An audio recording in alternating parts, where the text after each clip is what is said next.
Hey guys, it's me Seren, back with another video. This is going to be a extremely late review video for the Clark Sisters, which was a Lifetime movie that came on last month. I really wanted to do this review video even though it's a bit late because I said I was going to do it and I really enjoyed it, and I also wanted to do this for Christine Swanson, who is the director. She is a Black woman, and I will be including tons of links and information on this project as well as some of her other projects in the description box. She's amazing, and I would love it if you guys checked out some of her stuff if you enjoyed the Clark Sisters. It broke records for viewership on Lifetime, and I just felt like this is an example of what can be accomplished when you have someone that actually kind of embodies, these stories and, our Black American culture at the head of a project. So I'm going to be doing this review in the good, the bad, and the ugly format, starting off with Aunjanue Ellis, who was amazing. She was the cornerstone of this film as the matriarch, Dr. Mattie Moss Clark. I really felt like she just put on an incredible performance. For those of you that don't know, but I feel like everyone that is watching this or is interested in this should know, but for those of you that don't know, the Clark Sisters were a contemporary gospel group that basically changed the face of gospel, and they just became very influential, and not just gospel, but also secular music as well, popular R&B music. A lot of their vocal arrangements, a lot of their singing styles really just influenced R&B, it influenced gospel, it influenced a lot of pop music. They were using a lot of vocal stylings that were completely original and that were also reminiscent of Stevie Wonder and the Motown sound, and it just became really influential. It opens in Detroit in 1963, and we see Aunjanue as Dr. Mattie Moss Clark waking the girls up before dawn to practice. She says, I wanted hear this 3-part harmony I got in my head. The Lord put it in my heart. I don't want to lose it. She sets up a tape recorder and has the girls follow her to record this melody, and tells them, when they're complaining, oh, the quicker you learn the parts, the quicker you go back to bed.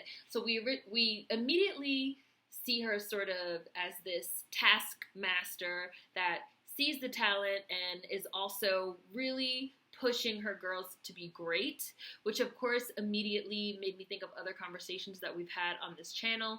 The question of parents pushing kids to greatness. I did a video on that where we talked about the Jacksons, which I'll include in the description box, but we talked about it with Beyonce and her father. There's just this concept of the question of, if you see something in your children talent-wise, how far is it appropriate to push them? Is getting them up, little girls, at 3 a.m. to practice harmonies too far? And this film, I think, does a really good job of asking that question, and establishing right off the bat the dynamic of this family, with Aunjanue Ellis playing Dr. Mattie Moss Clark, and really weighing and considering the nature of, talent and fame against the nature of family. And that's a theme that we see reoccurring again and again as the movie goes on. I also felt that the dynamics between the girls themselves as siblings was very good and relatable, starting with the child actresses that they only used for a little amount of time, and then moving forward into adulthood. I felt like the dialogue was extremely well written and authentic. I felt like the costuming and the set design was just superb. You guys know the 3 things that I'm really a sucker for: cinematography, good dialogue, great set design and costuming. And I felt like this movie, especially considering it wasn't a big budget, major release, hit all 3 counts. The girls are very stylish throughout the film. I love their clothes. I especially love their performance looks. At numerous times, I really felt like they were serving, gospel supremes, and they showed a lot of the costumes and the looks that they really wore in real life. They did a really good job of reproducing a lot of these looks. I've traveled to Detroit a couple times now for the Black Americans, for a wedding. I have a travel video for Detroit, and I specifically remember saying, like, wow, everyone in this city is like so well put together, and I feel like the film was really true to that 60s and 70s Motown era look. It looked great, and it was giving me big budget, which I was like happy to see. It didn't look thrown together, which like Lifetime movies sometimes can look thrown together. So this one actually really looked good and cohesive, which really set it apart from jump. There's actually a great cold opening with them singing a cappella in church, and they sounded amazing. I know that Christine got real singers to play the Clark sisters, and you can tell they also did a great job of acting, not just, singing. Sometimes when you use singers for roles, they can sing, but they can't act. But I felt like all of these girls just sounded amazing. They had the acting down pat. They had the singing on pat. And from the cold opening of them singing a cappella in church on out through the movie, I felt like there was this homey feel to it. Gospel is so nostalgic for me personally, and I know for a lot of people, we grew up hearing this music played in your home or your grandparents' home, and I really felt that this movie did a good job of encapsulating that feeling. And again, starting from the time they were children, we see Dr. Clark pushing these girls to create and to sing, and it's interesting, seeing what was kind of going on underneath all of these songs that were playing, a lot of times in our homes or our parents' homes, grandparents' cars, seeing the things that were happening underneath is really, really interesting. Again, Dr. Clark was played by Aunjanue Ellis, who was also co-executive producer, along with Queen Latifah, Missy Elliott, Mary J. Blige, some really big names, some real heavy hitters that I'm glad to see were involved in this project that I'm sure all contributed to that feel. I keep calling it homey, but cousin culture, neighborhood culture, something that is very integral to Black American culture. I felt like it was there. I felt that Aunjanue Ellis was really wonderful as Dr. Clark, as just this almost like a drill sergeant. She tells them, we don't do easy in this house, we do excellent. Really giving us this portrait of a woman that is tough as nails.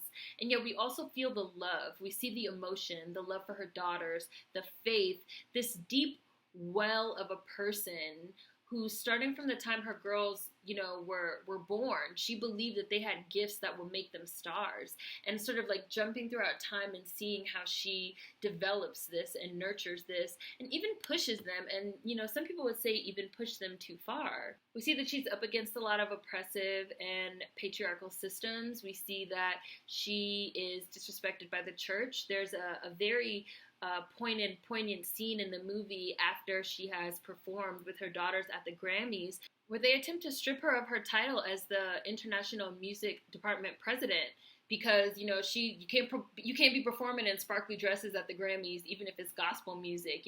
They're like, there's a line where she says, I don't do what I do in this church because I want a position or to be seen. And then they're like, but we just saw you, right, dancing on a secular stage for the world to see. But and then they say to her, like, pride cometh before the fall, And so there was very much like this, they want to knock her down a peg or two. There is an ongoing issue in the beginning with her husband, who's her second husband, who abuses her and does not respect her and does not respect her older daughter, who was from her first marriage, and she ends up leaving him.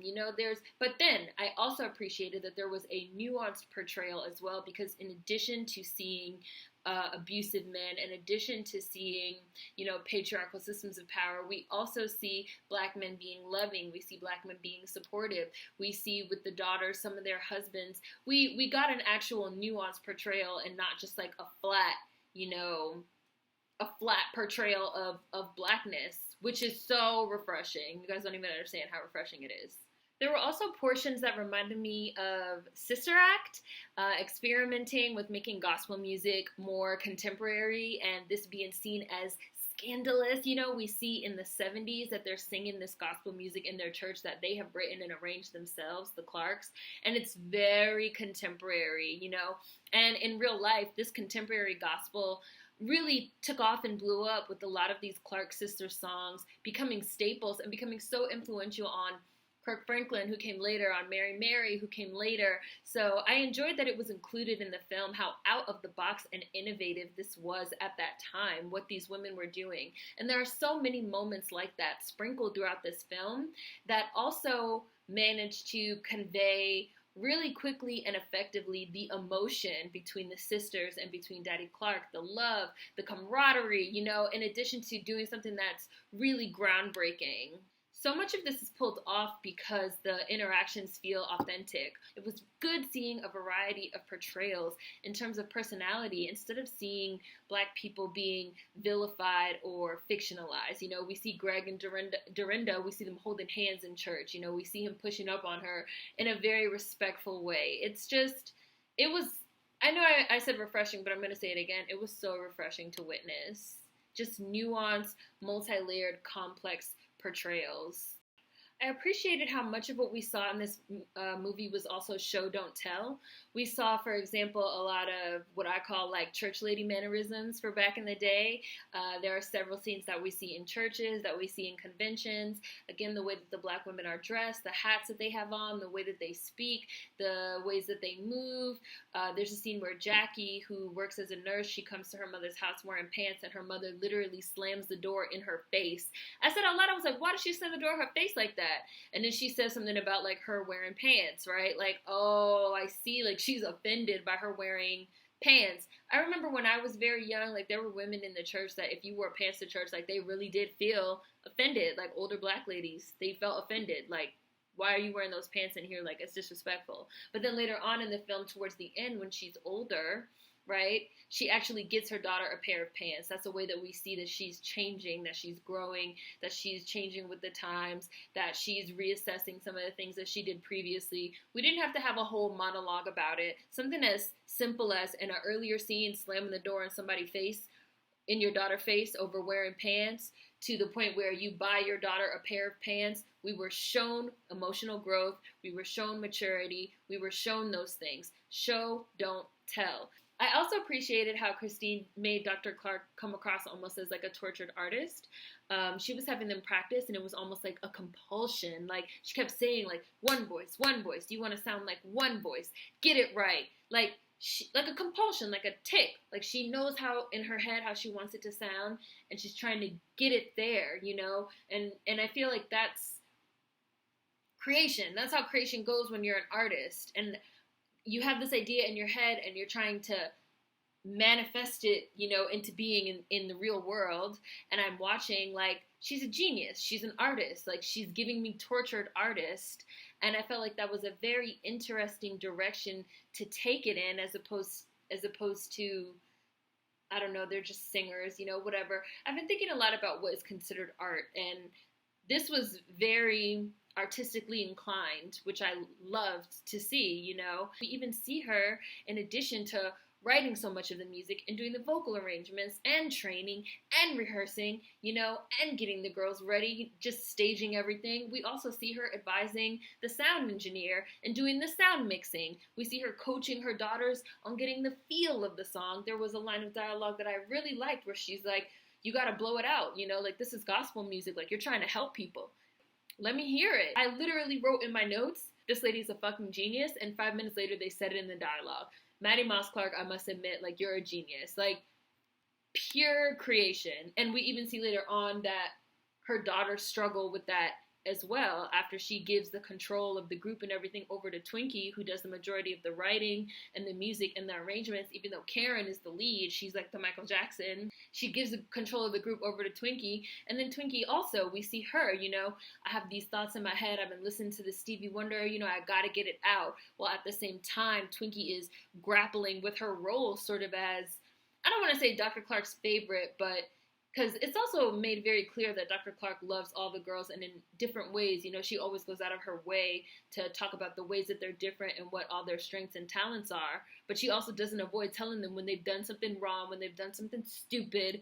Twinkie did a lot of stupid shit, like selling the catalog. But again, the film sets up that the reason why she felt comfortable doing that or wanted to do that was because it was like, I want something that's mine, you know, like, I need to do something for me. I deserve to have a nice car. I want to have my own things. Everything that I do is tied into the family, and tied into the business, tied into my sisters, tied into my mother, tied into the group. You know, like, I got to do things for me. I got to do my own art. I got to do my own thing. We have all these different layers and so many things that are going on. And Christine really had a great handle on it. I will say that, like, the pacing gets slightly off, but that's in the bad, and we're going to get to that in the end. We're not there yet. I really appreciated, though, that we didn't shy away from the tension of, what Dr. Clark wants her daughters to do and what they want to do. Twinkie is her right-hand man, but she's clearly wondering from the beginning, as soon as she becomes old enough, if she's giving up a life of her own for her mother's dream. We see that. I also want to say that the music scenes are very strong. They're extremely well done. I also really enjoyed how the music scenes were used as transitions. What are you working on next? Cut to them performing in 1982. The music numbers were very well done. They were filmed very well. The music sounded awesome. The use of them as transition pieces, I really, really liked. Transitions can be hard. The musical numbers were not too long for me. They were not too short. And again, they were used really well as transition pieces. This is all important because, again, the pacing of this film was a bit off, but having very recognizable gospel songs of the Black American community be featured so prominently, and especially as transitions, I really, really appreciated, because they're going to stick. So for people that have maybe never seen this type of thing before or heard these songs before, they're going to want to go look them up and hear more. Out of all the sisters, I also really like the dynamic set up between Twinkie and Denise. They are the problem children out of the group, even though Twinkie is also somewhat of the favorite.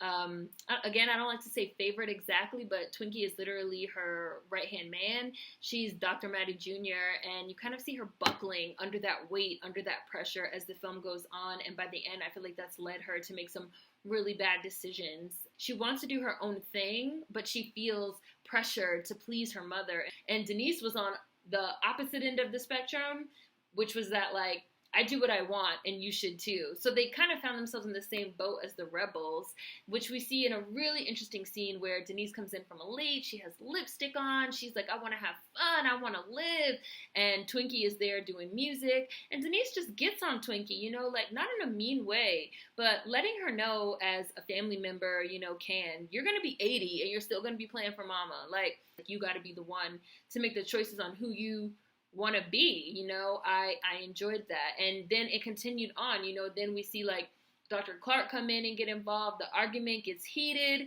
slaps get thrown, and then the very next day they're all sitting around the breakfast table and it gets ironed out. I just loved these scenes that I felt were really indicative of the dynamic of a lot of Black American families and the way that a lot of things play out, and the next day at the table, we all sitting around drinking juice. It happens. And I felt like outside of the musical numbers, all of my favorite scenes involved Denise and Twinkie. The scene where they find out that Twinkie sold the catalog, great.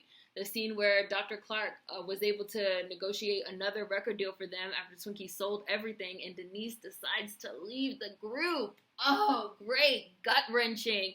And there's some standout lines of dialogue in there, like, why you hate me so much? Like, why you gotta do this? Like, Niecy gotta fuck shit up like she always do, just... This is how it be. This is how it be when you still live in your mama's house, but you think you've grown. This is how it be when you mix family and business, right? You have these daughters that they want.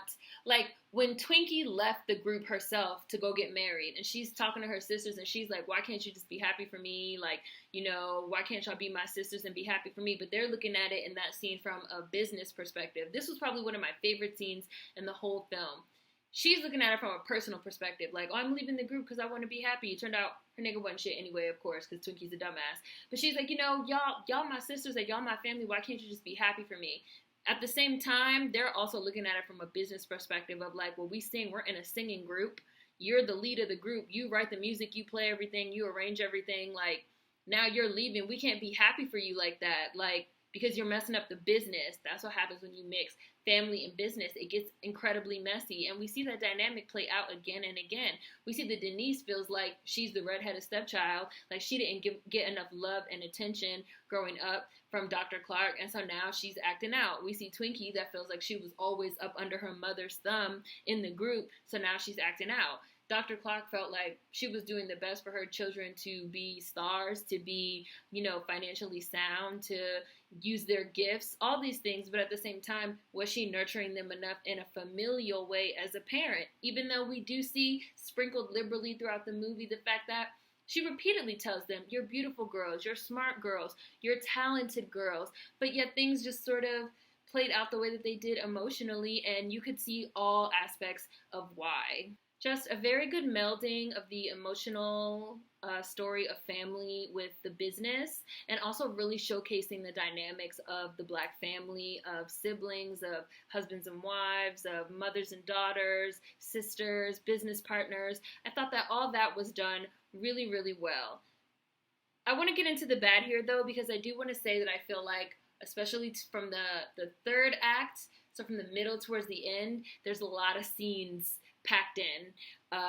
Dr. Moss gets sick and she dies, and Twinkie has a nervous breakdown, and Karen falls into a coma from getting plastic surgery, and Dorinda thinks about killing herself, and all of a sudden Denise has like 3 kids. Like, all these things just sort of like happen. The pacing is very quick. The pacing is moving like this. I think that's probably also part of why the music the musical numbers as transitions is utilized so well, because it enables us to kind of like travel through vast amounts of time really, really quickly. We basically go through 40 years in this 2-hour movie, and a lot of it felt rushed. A lot of the pacing was off. We're going through decades of, you know, a very prolific and influential group, as well as their mother. They could have probably did one movie all just on Dr. Clark herself, you know, before she even like had her daughters. Then we could have got like a part 2 on like their rise, and then like a part 3 leading up to like contemporary, because there was just a lot of emotional and entertainment ground to cover that at times it felt like getting lost in a shuffle, because like the pacing was like a fucking freight train, like a runaway freight train. Like, especially towards the end, the pacing was just unstoppable. It was like blink, scenes were getting to the point of like blink and you miss it. Like, this person got married, this person got divorced, this person got sick, this person died, wait. And it was like jarring. I wish it could have been a miniseries, or a 2 or a 3-part, something like that, because there was just too much material that they were trying to cover, especially coming up on the end. There were several scenes that I wish we could have stayed and lingered over a little bit longer. The scene where Twinkie sells the catalog, the scene where Jackie gets married, which is literally like 30 seconds, and we don't even actually see the wedding. We just see them like dressed up and, you know, Jackie talking to Mattie. This scene, I wish we could have seen more of the emotional and business fallout from Twinkie selling the catalog, because we know that it's a big deal that she like sold all of their work, but yet we don't really see it. Like, that's sort of like the opposite of like show don't tell. We don't really see it. We're just sort of left to know a lot of the things that happened.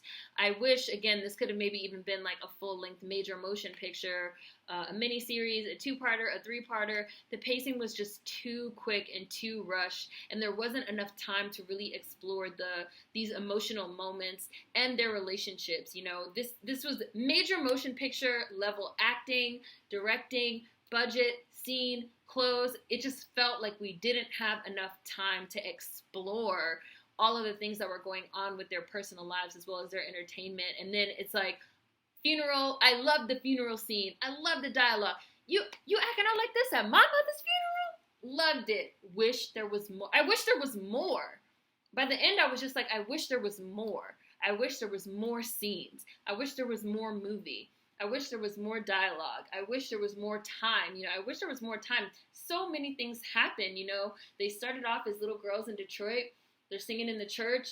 They become this gospel group. They're slowly getting bigger and bigger. They're handling the emotional and the personal aspect of being family members that are working together, along with the entertainment aspect of literally changing the face of both gospel music as well as secular music. You know, all of these songs that we hear now that are very much gospel influence and inflected pop and R&B, that also goes back to the Clark sisters. And it just felt like, and then there's also like personal relationships and like people getting married and like people breaking up and like people getting divorced and like people getting sick and people dying, all these things. It became a whirlwind towards the end, which is unfortunate because we have like all the great ingredients. And even that still wasn't enough for me to knock me off of this movie, because I loved this movie, and the pacing didn't really get super off until closer to the end.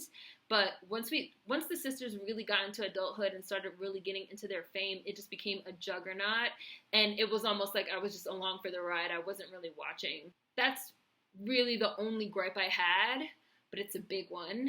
But I kind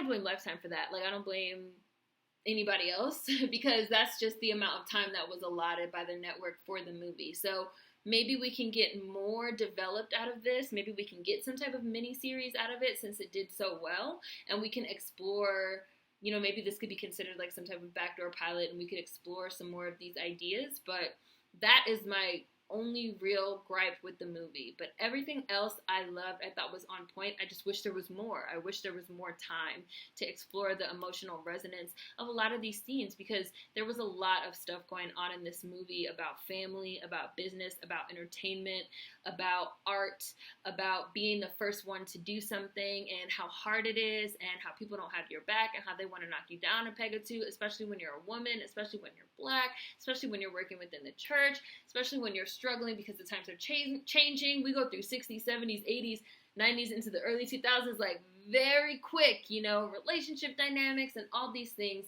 that were touched on, but we didn't have enough time to really get into the nitty gritty of a lot of these emotional scenes that I wish we could have.